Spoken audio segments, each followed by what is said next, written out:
आज हम class 10 physics से आप लोगों के लिए चैप्टर लाइट लेकर के आ गए हैं और लाइट में आज हम बात करेंगे रिफ्लेक्शन वाले पार्ट की। यहां से आप लोगों को पता होगा कि क्लास 10 में जो चैप्टर लाइट है वो बहुत ही इंपॉर्टेंट चैप्टर है और वो रे ऑप्टिक्स का छोटा वर्जन है।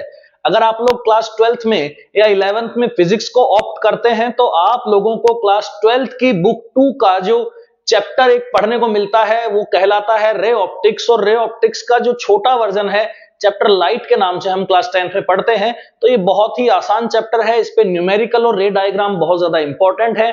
छोटी छोटी डेफिनेशंस भी इससे पूछी जाती है, एमसीक्यूज में भी बहुत अच्छे क्वेश्चंस इससे बनते हैं। तो आज हम लाइट का जो पार्ट शुरू करने जा रहे हैं बच्चों वो है रिफ्लेक्शन। तो क्या पार्ट आज हम बच्चों पढ़ने जा रहे हैं, यहां से पार्ट है रिफ्लेक्शन ऑफ लाइट। क्या पढ़ेंगे आज हम यहां से? Reflection of light. बच्चों रिफ्लेक्शन का मतलब क्या होता है? क्या आप लोग थोड़ा बहुत समझते हैं कि रिफ्लेक्शन का मतलब क्या होता है?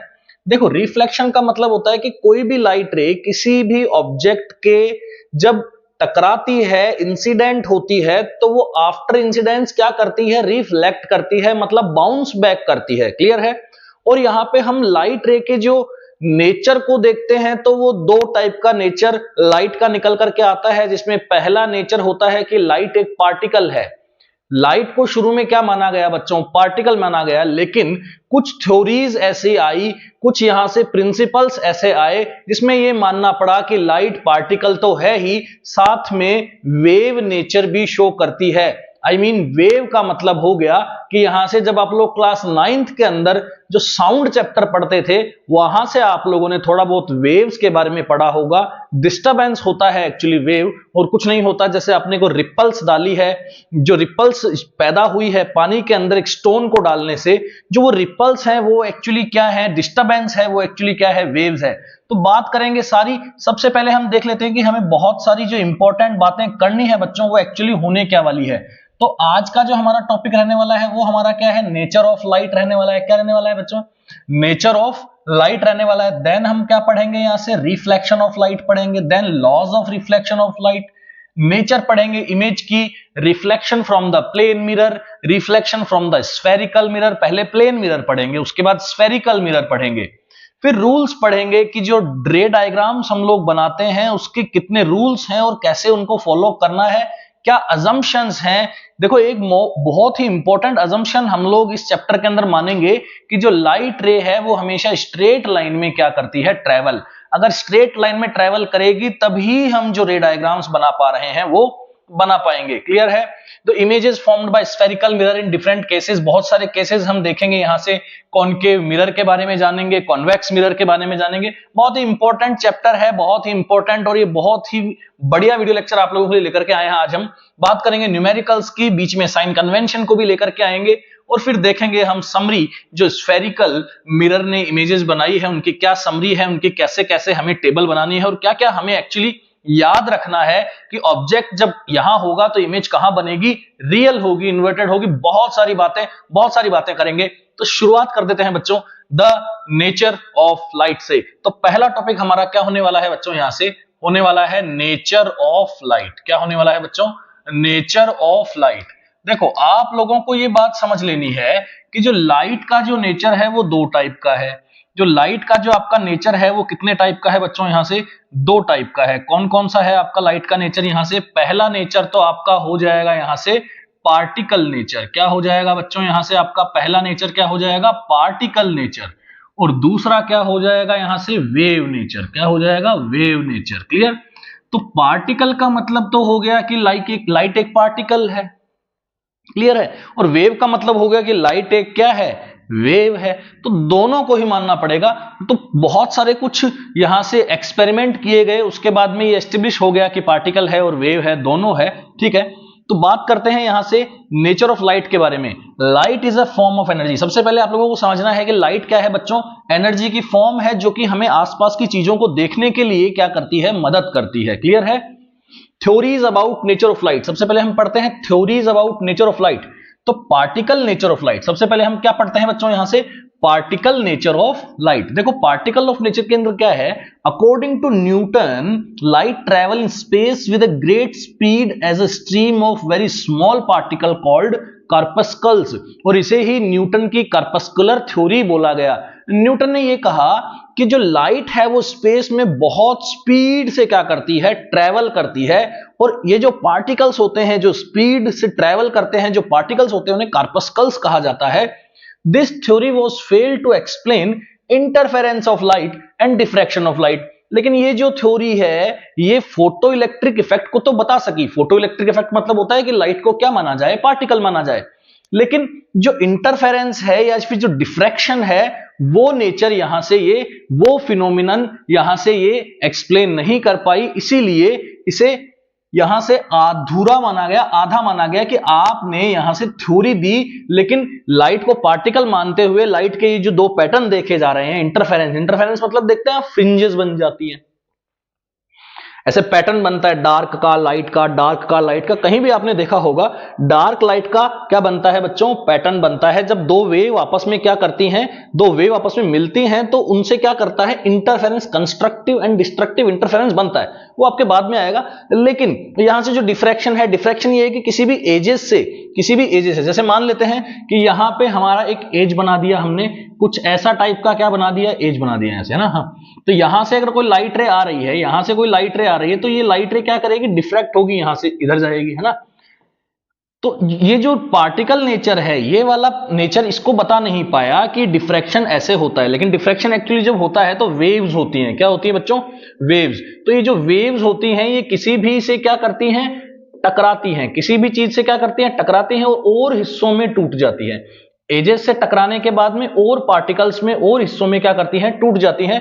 तो ये कहलाता है वेव नेचर। जैसे आप लोगों ने 4G का और 5G के टावर के जो सिंबल्स देखे होंगे, उसमें जो ये यूं बने हुए आते हैं, सेमी सर्कल्स, आर्क बने हुए आते हैं, यही क्या कहलाते हैं, आपके वेव नेचर को शो करते हैं। ठीक है, तो इंटरफेरेंस और डिफ्रैक्शन यहां से न्यूटन की जो कर्पुस्कुलर थ्योरी है वो प्रूव नहीं कर पाई। ठीक है, अब बात करते हैं वेव नेचर ऑफ लाइट की।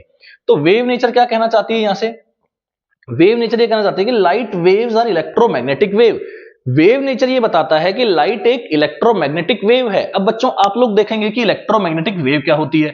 इलेक्ट्रोमैग्नेटिक वेव इलेक्ट्रिक फील्ड और मैग्नेटिक फील्ड में बनने वाली ऐसी वेव्स हैं जो एक दूसरे के परपेंडिकुलर होती है। मतलब जब इलेक्ट्रिक फील्ड और मैग्नेटिक फील्ड जब एक दूसरे के परपेंडिकुलर होता है तो जो वेव जनरेट होती है उसे कहते हैं इलेक्ट्रोमैग्नेटिक वेव्स। ठीक है, तो इलेक्ट्रोमैग्नेटिक वेव्स एक ऐसी टाइप की वेव्स हैं जिनको कोई भी मीडियम नहीं चाहिए ट्रैवल करने के लिए। जैसे हम बात करें रेडिएशन की, तो रेडिएशन एक ऐसा वर्ड है जिसके अंदर हमें विदाउट मीडियम भी जो हीट है या फिर जो पार्टिकल्स हैं वो क्या कर जाते हैं, ट्रैवल कर जाते हैं। हम इसे कहते हैं यहां से इलेक्ट्रोमैग्नेटिक वेव्स बोला जाता है, जिसमें जो बिना मीडियम के भी ट्रैवल कर जाता है। जैसे मान लो यूवी रेज आपके सन से आती हैं, तो सन से अर्थ तक यूवी रेज को पहुंचने के लिए जो बीच का स्पेस है वो बहुत जगह ऐसा क्या है, खाली है, बिल्कुल स्पेस खाली है, वैक्यूम है वहां पे। लेकिन इलेक्ट्रोमैग्नेटिक वेव एक ऐसी वेव है जो सन से निकलती है लाइट रे की फॉर्म में, और लाइट वेव की फॉर्म में निकल करके अर्थ पे आती हैं तो बिना किसी मीडियम के आ जाती है, इसलिए इन्हें बोला जाता है इलेक्ट्रोमैग्नेटिक वेव। और इन्हें मीडियम नहीं चाहिए, मतलब रेडिएशन भी इसे बोल सकते हैं। ठीक है, तो when light falls on the surface of metal like cesium, potassium, यहां से ही बता रहे हैं देखो, of these waves they can travel in vacuum also. The speed of light in waves in air और vacuum is maximum 3 into 10 to the power 8 metre पर second. तो आप लोगों को यहां से जो चीज सीखने को मिल रही है वो क्या है, वैल्यू ऑफ c। इसे क्या बोला जाता है, value of c, 3 into 10 to the power 8 metre पर सेकंड। मतलब जो लाइट की स्पीड है वो मैक्सिमम कहां होती है, जो लाइट की स्पीड है बच्चों वो मैक्सिमम कहां होती है, वैक्यूम में होती है या फिर किस में होती है, आपकी एयर में होती है। क्लियर है, या तो वैक्यूम में होगी या फिर किस में होगी, एयर में। तो इससे ज्यादा स्पीड से लाइट ट्रेवल नहीं कर सकती, इससे कम स्पीड में ही लाइट ट्रेवल करेगी। ठीक है, और फोटो इलेक्ट्रिक इफेक्ट जो थे वो बताए नहीं गए। इस थ्योरी से देखो, कार्पस्कुलर थ्योरी से आपके इंटरफेरेंस और डिफ्रैक्शन शो नहीं हुए। मतलब जो पार्टिकल नेचर था आपका, जो पार्टिकल नेचर था वो आपका इंटरफेरेंस, वो आपका इंटरफेरेंस और डिफ्रैक्शन, इंटरफेरेंस और डिफ्रैक्शन यहां से नहीं बता पाया, ना इंटरफेरेंस बता पाया ना डिफ्रैक्शन बता पाया, ठीक है। लेकिन जो आपका वेव नेचर था, जो ये दोनों चीजें तो बताता था, इंटरफेरेंस और डिफ्रैक्शन तो बताता था, लेकिन फोटो इलेक्ट्रिक इफेक्ट नहीं बता पाया। क्या नहीं बता पाया? Photo electric effect. अब आप सोच रहे होंगे कि ये फोटो इलेक्ट्रिक इफेक्ट क्या है। देखो बच्चों, जब भी कोई यहां से पार्टिकल्स की बौछार करवाई जाती है, किसी भी लाइट रे को इंसिडेंट करवाया जाता है मेटल की सरफेस पे या किसी सीजियम, पोटेशियम या किसी कॉपर की सरफेस पे, तो वहां से इलेक्ट्रॉन्स क्या आने लगते हैं, एनर्जी लेकर के बाहर आने लगते हैं। तो एक यहां से पार्टिकल लाइट का जाता है तो एक पार्टिकल वहां से इलेक्ट्रॉन का या एटम का बाहर आता है। मतलब एक पार्टिकल से एक इलेक्ट्रॉन बाहर आता था, एक पार्टिकल से एक इलेक्ट्रॉन बाहर आता था। तो इसे बोलते थे ये फोटो इलेक्ट्रिक इफेक्ट। क्या बोलते थे? Photo electric effect. और उससे करंट बनती थी, फोटो करंट। तो ये वाला जो नेचर है, ये जो वेव नेचर है, ये आपका फोटो इलेक्ट्रिक इफेक्ट नहीं बता पाया। तो बहुत सारे कुछ ऐसे थे जो यहां से नहीं किए गए। अब बात करते हैं क्वांटम थ्योरी ऑफ लाइट की, क्योंकि आज का जो लेक्चर होने वाला है हमारा बेसिकली नेचर ऑफ लाइट को लेकर ही होने वाला है, जिसमें हम सीखेंगे कि नेचर जो है वो लाइट का दो टाइप का है, एक पार्टिकल नेचर है, एक वेव नेचर है। कुछ लोगों ने यहां से वेव नेचर को सपोर्ट किया, कुछ लोगों ने यहां से पार्टिकल नेचर को सपोर्ट किया, लेकिन जो वेव नेचर में देखा गया वो पार्टिकल मान के नहीं किया जा सकता, और जो पार्टिकल नेचर से किया जा सकता था वो वेव मान के नहीं किया जा सका। इसीलिए दोनों नेचर इसके क्या हुए, इसीलिए बोलते हैं ड्यूअल नेचर ऑफ मैटर। क्या बोलते हैं? ड्यूअल नेचर ऑफ मैटर, ठीक है। तो बात करते हैं क्वांटम थ्योरी ऑफ लाइट की। देखो क्वांटम थ्योरी ऑफ लाइट क्या कहती है कि when light falls on the surface of metal like caesium, potassium et cetera, electrons are given out. मैंने बताया आपको, कोई भी लाइट रे किसी भी मेटल की सरफेस पे गिरेगी तो वहां से वो क्या निकाल लेगी, इलेक्ट्रॉन्स को बाहर निकाल लेगी। These electrons are called photo electrons. इन इलेक्ट्रॉन्स को क्या किया गया, इन इलेक्ट्रॉन्स को क्या बोला गया, फोटो इलेक्ट्रॉन्स बोला गया। और इससे जो करंट फ्लो करवाई हमने उसे बोला गया फोटो करंट। इन्हें क्वांटा भी बोला जाता है। क्या बोला जाता है बच्चों? इन्हें क्वांटा भी बोला जाता है या फिर एनर्जी पैकेट्स भी बोला जाता है। This was explained by Einstein. According to Planck's, light consists of packets of quantas they called energy photons. The rest mass of photon is zero. Each quanta carries E is equals to h nu. तो यहां से हम क्या पढ़ रहे हैं? Quantum theory. क्या पढ़ रहे हैं बच्चों? Quantum theory. तो क्वांटम थ्योरी यहां से क्या कहती है? क्वांटम थ्योरी क्या कहती है? क्वांटम थ्योरी ये कहती है कि अगर कोई भी आपके पास मेटल है, और आपने यहां से क्या करा दी, लाइट रेज क्या करा दी, इंसिडेंट करवा दी। क्या करवा दी? लाइट रेज क्या करवा दी, इंसिडेंट करवा दी।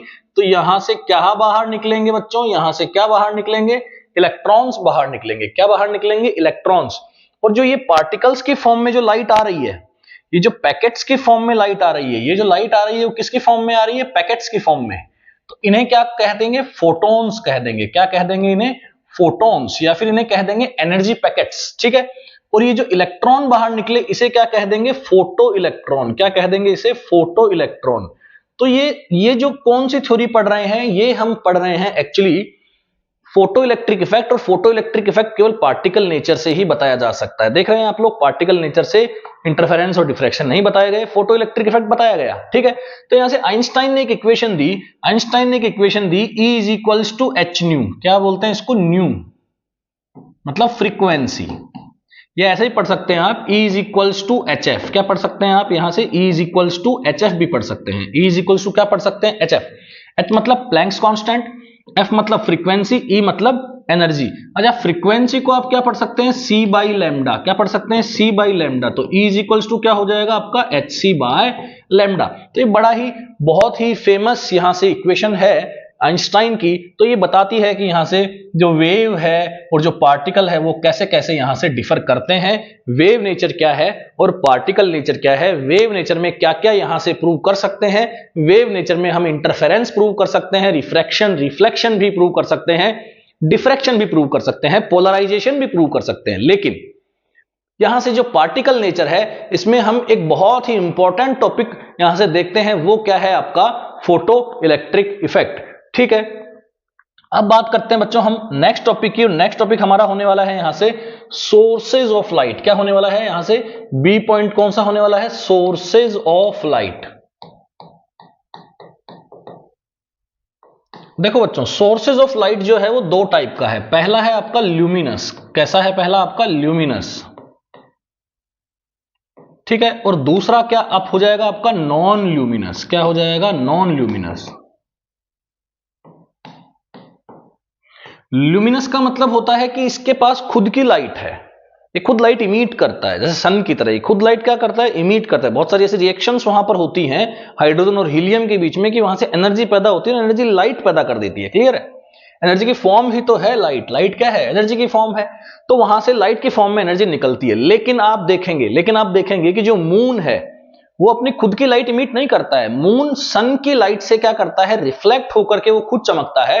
तो वहां से रिफ्लेक्शन होकर के वहां से कहीं और लाइट जाती है, तो हमें लगता है कि मून चमक रहा है, मून से लाइट आ रही है। मून से लाइट नहीं आ रही है बच्चों। मून क्या है, यहां से नॉन ल्यूमिनस ऑब्जेक्ट है, और यहां से जो सन है वो क्या है, ल्यूमिनस है। जैसे हम लोग ने ट्यूबलाइट लगाई, जो ट्यूबलाइट है एक्चुअली वो क्या है, हमारा ल्यूमिनस सोर्स है, उससे खुद से लाइट क्या हो रही है, इमिट हो रही है।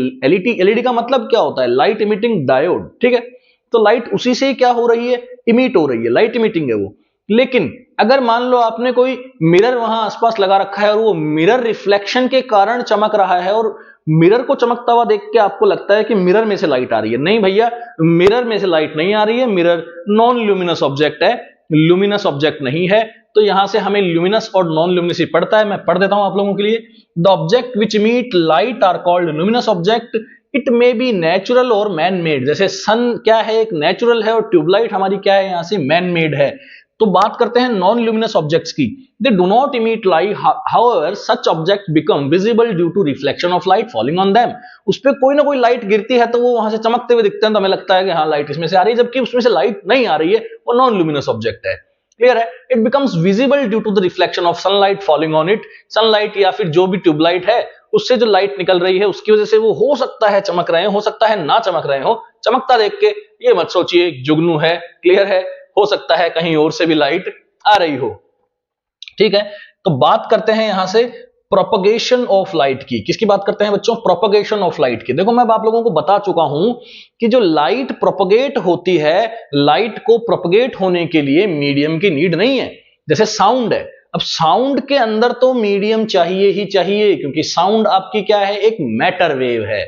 साउंड एक क्या है, मैटर वेव, मैकेनिकल वेव है। लेकिन जो लाइट है वो मैकेनिकल वेव नहीं है, वो इलेक्ट्रोमैग्नेटिक वेव है। वेव का एक टाइप होता है, एक मैटर वेव, एक electromagnetic wave. Non matter wave मतलब मैटर की नीड नहीं है ट्रैवल करने के लिए, यहां से मैटर की नीड नहीं है। वैक्यूम में भी बड़ी आराम से ट्रैवल करेगी। जैसे साउंड वैक्यूम में ट्रैवल नहीं कर सकता, लेकिन लाइट वैक्यूम में ट्रैवल कर सकती है। तो प्रोपगेशन ऑफ लाइट में पढ़ते हैं, light travels along a straight line and medium in on vacuum. The path of light changes only when there is an object in its path or where the medium changes.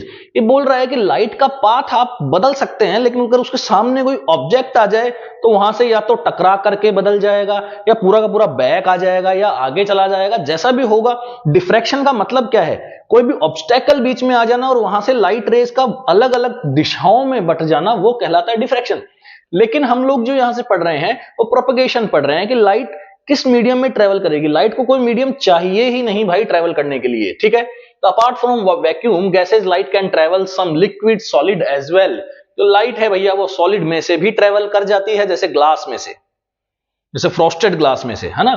तो इधर से bulb on किया तो उधर पास वाले room में अगर बीच में फ्रॉस्टेड ग्लास लगा हुआ है तो यहां से जो रोशनी है वो उधर भी फैल जाएगी। क्लियर है? समझ में आ रही है बात?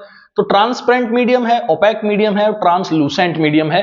बहुत इजी वे में आप लोगों को समझा देंगे प्रोपगेशन ऑफ लाइट। बात करते हैं प्रोपगेशन की।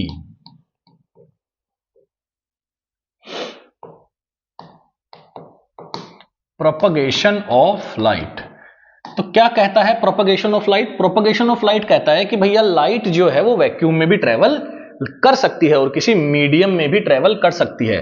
तो मीडियम में भी ट्रेवल कर सकती है और किस में ट्रेवल कर सकती है? वैक्यूम में। और वैक्यूम में जब ट्रेवल करती है तो उसकी स्पीड क्या होती है? 3 × 10⁸ मीटर पर सेकेंड। सबसे मैक्सिमम वैक्यूम में होती है। लेकिन हमें यहां से बताया जा रहा है कि भैया जो मीडियम होगा वो 3 टाइप का हमें पढ़ना है। एक पढ़ना है हमें ट्रांसपेरेंट मीडियम, एक हमें पढ़ना है यहां से ओपेक मीडियम, और एक हमें यहां से पढ़ना है ट्रांसलूसेंट मीडियम। मतलब हमें 3 मीडियम यहां से पढ़ने हैं।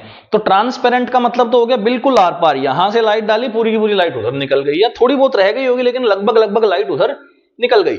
लेकिन ओपैक होता है कि लाइट गई लेकिन मीडियम कुछ ऐसा था, एकदम बंद दीवार थी तो टकरा करके वापस आ गई, यहीं पे ही फैली रही। मतलब एक मीडियम से उसी मीडियम में वापस आ जाना कहलाता है आपका ओपैक मीडियम से टकराई है।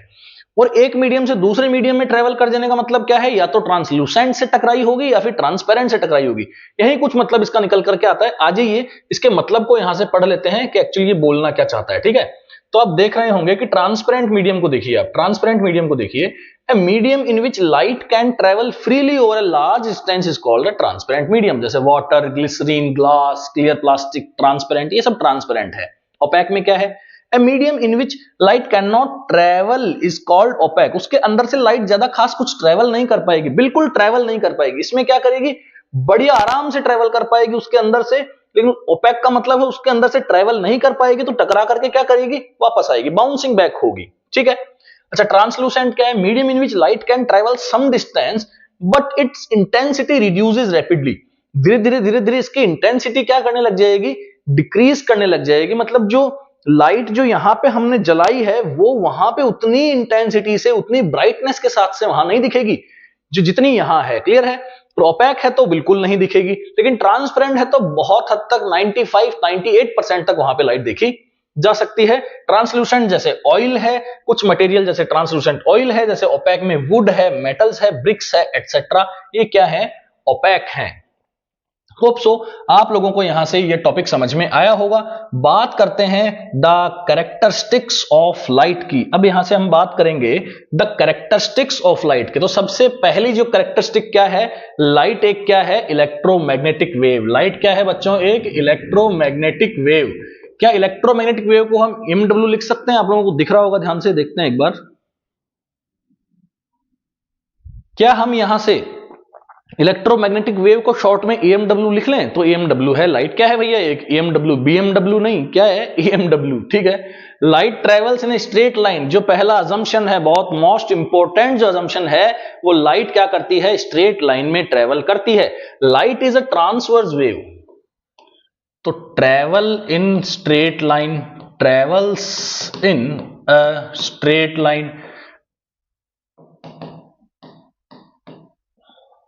स्ट्रेट लाइन में ही लाइट क्या करेगी, ट्रेवल करेगी। तीसरा पॉइंट क्या है इसका, light is a transverse wave. Light एक मैकेनिकल वेव नहीं है, लाइट एक मैकेनिकल वेव नहीं है। मैकेनिकल वेव तो वो होती है जिसको मीडियम की जरूरत पड़े, लाइट तो क्या है, ट्रांसवर्स वेव, इसको तो मीडियम की जरूरत नहीं है। Light can travel through vacuum and it speed is 3 × 10⁸ metre per second.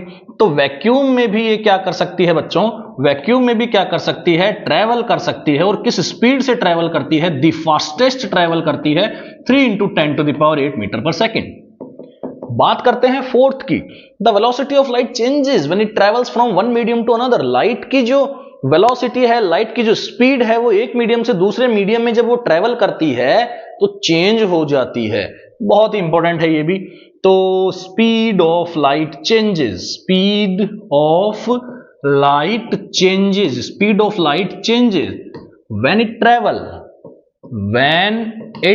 Travels from one medium to another, from one medium to another. एक मीडियम से दूसरे मीडियम में अगर लाइट जाती है तो क्या करती है भैया, उसकी स्पीड क्या करती है, वेरी करती है। The wavelength of light changes when it goes from one medium to another. Speed change होती है तो यहां से वेवलेंथ भी चेंज होती है। स्पीड चेंज होती है तो यहां से लैम्डा, मतलब वेवलेंथ, लैम्डा बोलते हैं वेवलेंथ को, क्या बोलते हैं, वेवलेंथ को लैम्डा। क्योंकि पार्टिकल की भी बात करनी पड़ेगी, वेव की भी बात करनी पड़ेगी। क्लियर है, क्योंकि दोनों नेचर उसके पास है। Frequency of light wave remains the same in all media.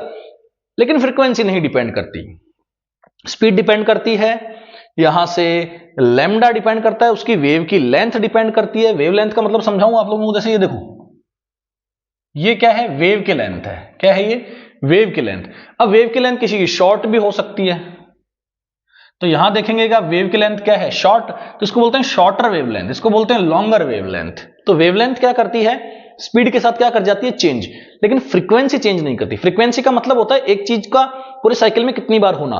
जैसे हमारे घरों में जो इलेक्ट्रिसिटी आती है उसकी 50 हर्ट्ज की फ्रीक्वेंसी है, मतलब एक सेकंड में वो 50 बार जलेगी, 50 बार बुझेगी। अब आप देखेंगे कि लाइट हमारे घर में जो है वो एक सेकंड के अंदर 50 बार जल रही है, 50 बार बुझ रही है, ऐसा था ही नहीं है। अरे ऐसा है, लेकिन हमारी आई उसको परसिस्ट नहीं कर पाती, उसको परसीव नहीं कर पाती कि एक्चुअली ऐसा हो रहा है। ठीक है, तो फ्रीक्वेंसी बहुत ध्यान रखेंगे, फ्रीक्वेंसी चेंज नहीं होती है। बहुत सारे पॉइंट्स में बताता हुआ चल रहा हूं। Light get reflected back from polished surfaces such as mirror, polished metal surfaces. ये बोल रहा है कि लाइट जो है रिफ्लेक्ट बैक होती है। लाइट अंडरगोज रिफ्रैक्शन, रिफ्रैक्शन में भी जाती है, मतलब ट्रांसपेरेंट मीडियम से एक मीडियम से दूसरे मीडियम में भी निकल जाती है।